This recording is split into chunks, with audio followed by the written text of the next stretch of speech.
Mr. Speaker, this week marks 3 years since Putin's barbaric invasion of Ukraine.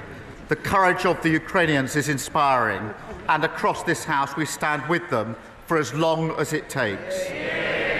Mr. Speaker, that's why we're increasing defence spending to 2.5% of GDP by April 2027, with an ambition to reach 3% in the next Parliament as economic and fiscal conditions allow. And this afternoon, of course, I will travel to the US to have discussions with President Trump about the enduring security partnership between our two countries.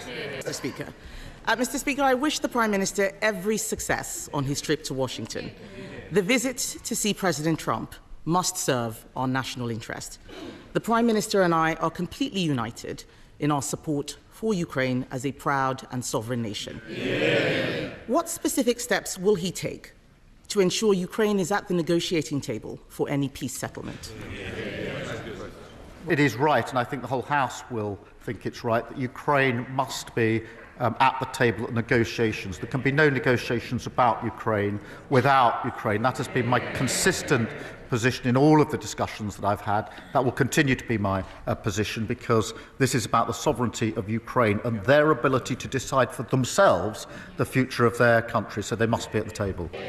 She asked a serious question about the security guarantees in Ukraine, and that is extremely important, because the worst of all outcomes, if there's to be a cessation of hostilities, is that it is a short break rather than sustained and lasting peace.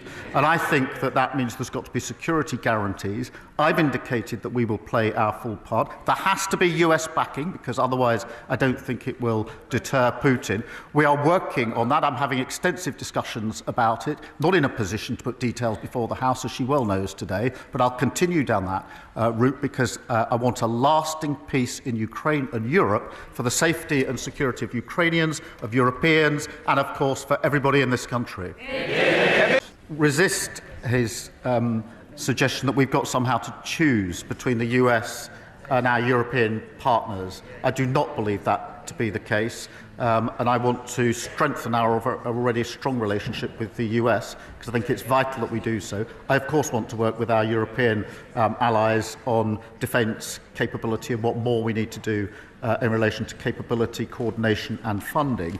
And in the longer term, there is a discussion going on amongst allies as to future funding. We're part of that discussion, and I'm happy to share that with the House as it evolves. Well, we certainly stand with Ukraine, and I think I speak for the whole House when I say that. And as I set out yesterday, NATO is the bedrock of our security. It's been our most important alliance for many, many years, as important today as it's ever been. And we build that alliance by working with the US.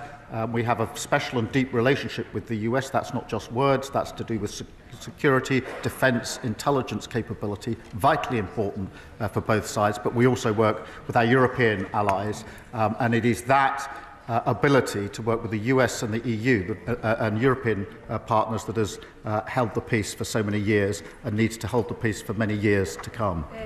Stephen, Prime Minister. I thank him for his question. Can I pick up on both elements? Because President Zelensky is a democratically elected leader, and suspending elections was precisely what we did in this country when we were fighting in the Second World War. And secondly, on his point, yes, I do think that the UK has successfully been a bridge between the US and Europe for many, many years. It's vital that we continue in that role, and that's why my message to President Trump is that the relationship between our two countries needs to go from strength to strength. It's all very strong, but also working at the same time with our European allies.